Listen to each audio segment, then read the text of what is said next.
It's so good to be here. I've missed you, my beloveds, more than you probably know. Even those of you I haven't had the chance to meet. When I think about the prophets in my own life, as our reading asks us to do, I think about you. You are all prophets in my life. And I love you and this community so dearly, I don't think I can express it fully. What I have learned from you in the time I've been here has been so great, and I can't wait to continue that together. And I know that I might look a little different than I did 5 months ago, but I assure you it's me. Hi. I'm the minister, it's me. I'm going to talk just a little this morning about some of my research over the 5 months I've been gone. As some of you know, I've been doing a deep dive into some of our history as we, as a congregation, approach our 375th anniversary next year. And to be sure, there is still more research to do, but I'll also be talking a little bit about some of my other discoveries and yours while we've been apart. And I want to begin by talking about a prophet that you heard wisdom from over this time I've been away. I believe Reverend Aisha shared some of her wisdom during her service on romance novels. Side note, you will probably never get a sermon on this from me, which is part of why it's so important to have other ministers come and share their words with you. Anyhow, this prophet, this truth teller, has also been important in my life over the past 5 months. I'm talking, of course, about Lizzo, the Grammy-winning rapper, singer, and flautist, and specifically, I want to quote you a section of her Grammy speech for Record of the Year for About Damn Time, which is an absolutely fabulous song. She says, "I stayed true to myself because I wanted to make the world a better place. So I had to be that change to make the world a better place. And now I look around, and there's all these songs about loving our bodies and feeling comfortable in our skin and feeling good. I'm just so proud to be a part of it, because in a world that there's a lot of darkness and a lot of scary stuff, I'd like to believe that not only can people do good, but we just are good. We are good inherently." She said that, we are good inherently. In case nobody told you today, you're special. That's another Lizzo song. I heard Reverend Aisha saying from the pulpit sometimes, so I'm giving it a go. We ask each other to sometimes be outside our comfort zone. So, anyhow, we are good inherently. Bold statement, Lizzo. Bold statement. Particularly when it feels like there's so much evil in the world. So much evil being done by people, literally people doing evil things. They always have been. Are they good inherently? And I think I know what she's trying to say, which is that I am good inherently and you are good inherently. And when I think about all of you, it's easy for me to think that. Even though I don't know all of you, and I certainly don't know everything about you, I don't know what evil things you've done, and you've done them just as I have. Because we are people, imperfect and fallible, and part of a system that keeps people down. But still, I know deep in my bones that you are inherently good. But, and it feels hard to say this, and to admit this, I struggle with extending that beyond you. And honestly, sometimes extending that to me. And I'm going to give you a couple of examples from our own congregation's history. So let's go just a little bit further in the past to one Reverend Michael Wigglesworth,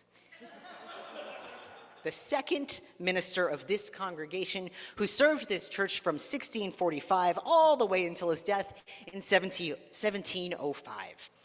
And he is described as simply horrible by multiple sources. At the church's 300th anniversary, that's 75 years ago, this was written about him by someone in this church.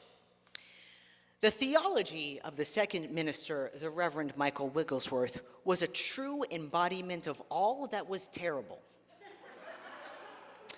Michael Wigglesworth was looked upon as an eminent divine and was probably the most famous of the early ministers.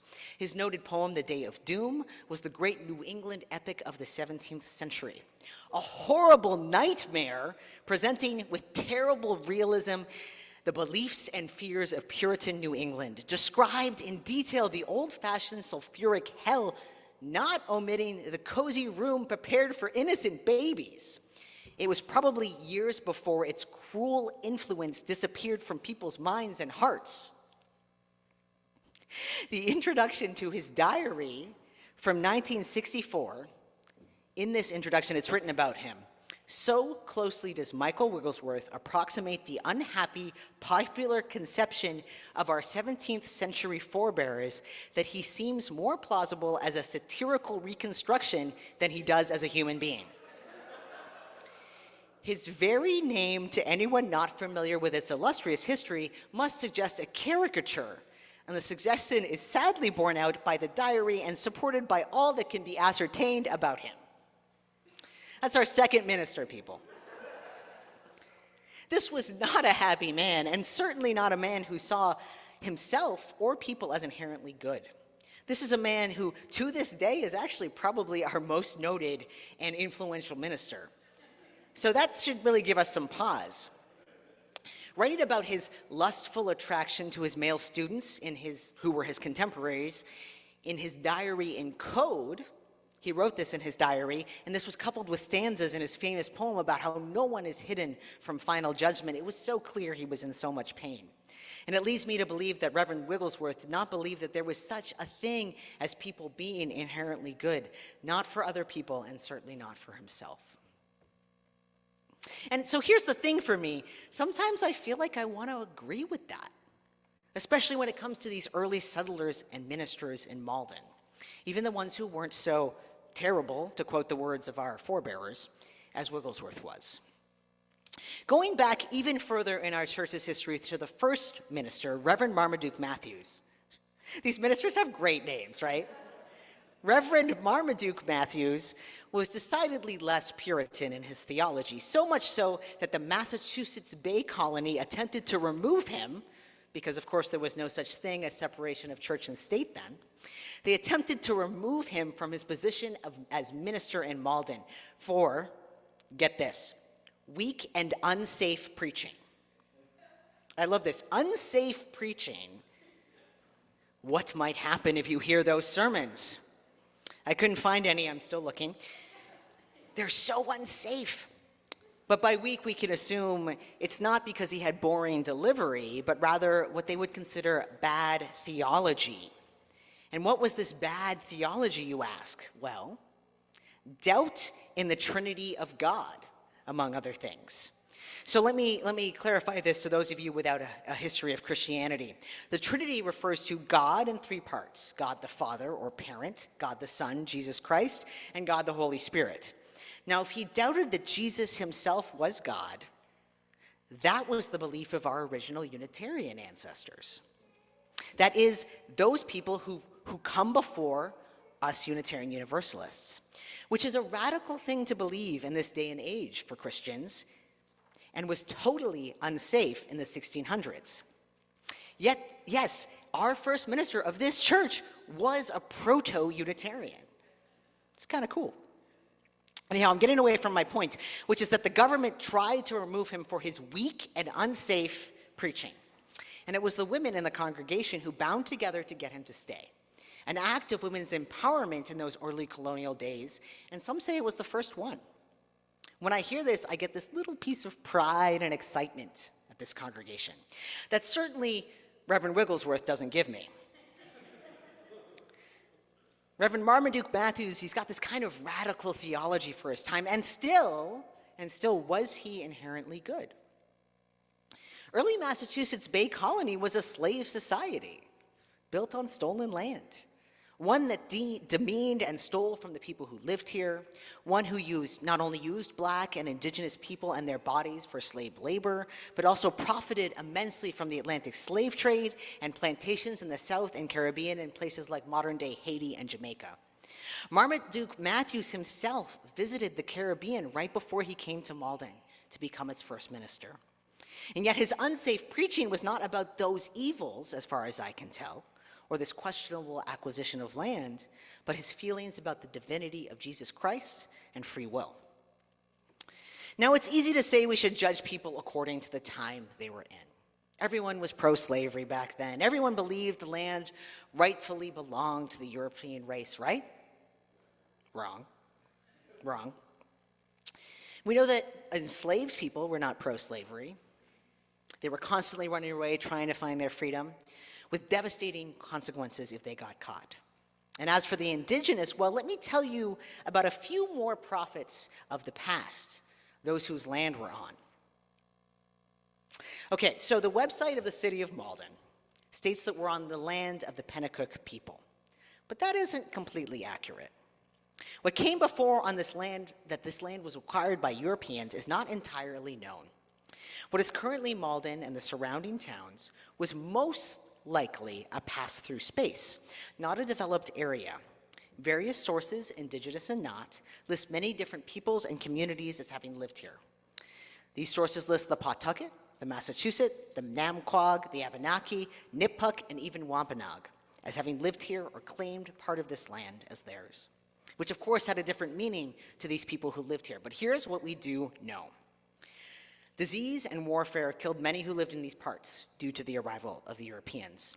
A sachem, or leader, of the Pawtuckets, named Nanapashmet, was killed in a conflict with another indigenous community. These people gathered around Rumney March, which is now part of Saugus.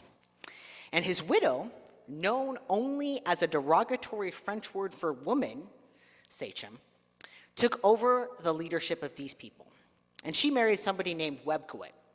And in 1639, they signed a deed giving the inhabitants of Charlestown the land of the present cities of Malden, Everett, and Melrose for 21 coats, 19 fathom of wampum, a kind of proto-currency the Puritans created out of indigenous adornments, and 3 bushels of corn. It was argued, even in one of my sources, a book of history here in Malden from 1899, that the true implications of this deed were not fully understood by the woman sachem at this time. The conclusion, of course, being that the indigenous people, that her being indigenous as well as a woman, meant that she was not civilized or smart enough to understand this. However, we know now that coming into another culture and imposing your ways of doing things can be manipulative and devastating to those who are not a part of it. After this woman sachem's death, her son, Winnipaukin, had to petition the court to have some of the land back to him for himself and the very small community he led. This petition was denied, while parcels of the land were being given out to European settlers for free. Ultimately, he was displaced from this land, joined the indigenous side in what was called King Philip's War between the colonizers and the indigenous people, of which many early Malden settlers and founders of this church fought. Winnipaukin was ultimately captured and sold into slavery in Barbados. This is a part of the legacy of these settlers of Malden, these founders of this church. Inherently good? I'm having a hard time wrapping my mind around this, Lizzo. One of the main things I wanted to focus on in my sabbatical was our relationship, particularly with slavery or anti-slavery work and the indigenous land. Turns out some of that is trickier to figure out than you might think. I learned through books about slavery in colonial New England and through talking with the local Malden librarian, who's been doing quite a bit of research herself on this, I might add, that often enslaved people were not included in keeping records, so people wouldn't have to pay taxes on them. Okay, so immoral labor brings tax evasion too. I don't know why that annoys me so much, it just really does. Anyhow, I was reading a book about slavery in New England just to get this general history of what it was like for enslaved folks in Massachusetts during this time frame, that 1600 time frame, 1700s. So this is not something I have a whole lot of information about. And towards the end of the book, I recognized the name of a minister I knew, one Reverend Peter Thatcher, a minister in Malden towards the end of the 18th century, who was very well known for being pro-revolution. He was named in this book. Now, it's unclear how active he was, but he had a letter to the leader of the Rhode Island Anti-Slavery Society stating that he knew of many instances of people being kidnapped and sold into slavery. This is good, right? This is a positive piece of our history. Now, one of the cool things is that I've been able to read quite a few of Peter Thatcher's sermons. Turns out the Malden Library had them. But the only mention I found of the struggles of the enslaved comes from a talk he gives on the state of clergy in New England around 1783. In it, and I'm sorry, I find it hard to read this without laughing, he compares the plight of ministers, white men to be sure, to be worse than that of the enslaved. Why? Because churches were moving towards a more democratic process where people could fire their ministers. I'm not kidding. He says the people, tired of supporting him and forgetting all of his services, declare that he is no longer their minister and that they will no longer pay his stipend. Whither is he to go for redress? This power of dismissal, it resides in the people in one case, it must in another. If their minister is their hired servant, for this we are told is the fashionable doctrine, they may refuse to pay him his hire when he can no longer perform his service, as well as when they choose to no longer employ him. He is without remedy, his gray hairs must come down with sorrow, with poverty and anguish to the grave. He is in a worse situation than Negro slaves were wont to be, for their masters were obliged to maintain them in old age when they had enjoyed their labors and service in youth. He was afraid of the power of the people in his congregation, and for that, he not only didn't speak out against enslavement, as far as I can tell, he claimed that his status was in essence worse than the enslaved, which he admitted was bad. We are inherently good. Is this a story, a sermon about why all of our ancestors are bad? No, of course, this is not that. To be fair, everything I've mentioned comes more than 200 years ago, and it comes before the church became universalist. This is a story about human complexity and perfection. I am a universalist, after all, believing that all people have worth and dignity, and I know what we are remembered for isn't what's going to be in our thoughts and hearts or what we say behind closed doors, but the thoughts that are expressed most publicly through our actions and public words. Throughout the research, one thing was true. There were small actions of our ministers. Reverend Joseph Emerson married enslaved people in Malden. Reverend John G. Adams, a minister of ours, his name appears on anti-slavery petitions. Reverend Thomas Gorman even wrote in a 1865 sermon that you cannot be in support of slavery and be a universalist. But those moments of courage and forward thinking, of being a prophet of our past, are interspersed with moments of saying and doing bad things, which might very well be true for all of us. And yet one of my favorite prophets of our time tells us that people are good inherently. And perhaps what she means is that we have the capacity to do good. That's what is inside us is good. That goodness comes from being human. And I think of all of you, my beloveds, and I know that we are inherently good. And I wonder if I had been a minister in Michael Wigglesworth's time, if I might have just been the same as him. Although I don't think they had trans ministers back then. But my research has mostly been focused on ministers because those are the people with whose words I have access to, whose records are most readily available and knowable to me. And as I read all of this, I'm acutely aware of myself as a part of this line of people. And that the truth is, in my laughing and mocking and downright judging of so many of the words of these ancestors, is that I have to know and to expect that another historian or minister might, in 50, 100, 200 years' time, do the same thing to my words. For things I can't imagine right now, like letting people be unhoused and not doing anything, or the crisis at our border, or slave labor internationally. And probably, hopefully, for things you and I haven't figured out yet, for things that we don't know yet that can help us live more fully into the reality that people are good inherently. Because Lizzo's message is that those enslaved people, those indigenous people, they were good inherently, and they deserve to be treated as such. I do believe that the past is so critical to the present, and it is what makes us who we are, gives us the power that we have, gives us the money that we have.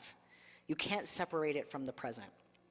And so all we can do, all that is required of us, in the words of the Hebrew Bible, the Old Testament, the prophet Micah, who is actually quoted in our stained glass over there, is to do justice, love mercy, and move humbly with the divine. All that we can do is make amends. Do what we can to repair the mistakes of those that came before us. Learn from the prophets of the past, the brave ones who did speak, and to do justice as we can and to love wholeheartedly the goodness that is inherent in all of us. That is all we can do. And it's a tall order, but it is possible. Lizzo tells us that we are good inherently. You are good inherently, not from anything you do. And so were these people, and the indigenous people on this land, and the enslaved people here and around the world. This is the message of the universalist part of our faith from which this church comes. The message that love knows no bounds. And so let us live into this truth together. May it be so. Let us say together, Amen. Amen. Now is the time in our service where we celebrate the bounty in our lives by sharing some of that bounty with others. Today's offering will be shared with those who are good inherently. As this month we celebrate Mother's Day, we will be sharing our offering with Families for Justice with Healing. Families for Justice with Healing is led by incarcerated women and formerly incarcerated women and women with incarcerated loved ones. And they say their mission is to end the incarceration of women and girls. If you're in the sanctuary, the ushers will come by with the baskets. If you're online, we'll put a link in the chat. And I think there's also a link to donate on the order of service. And if this is your first time with us in worship, please let the basket pass you by as your presence is a gift. This morning's offering will now be gratefully given and received.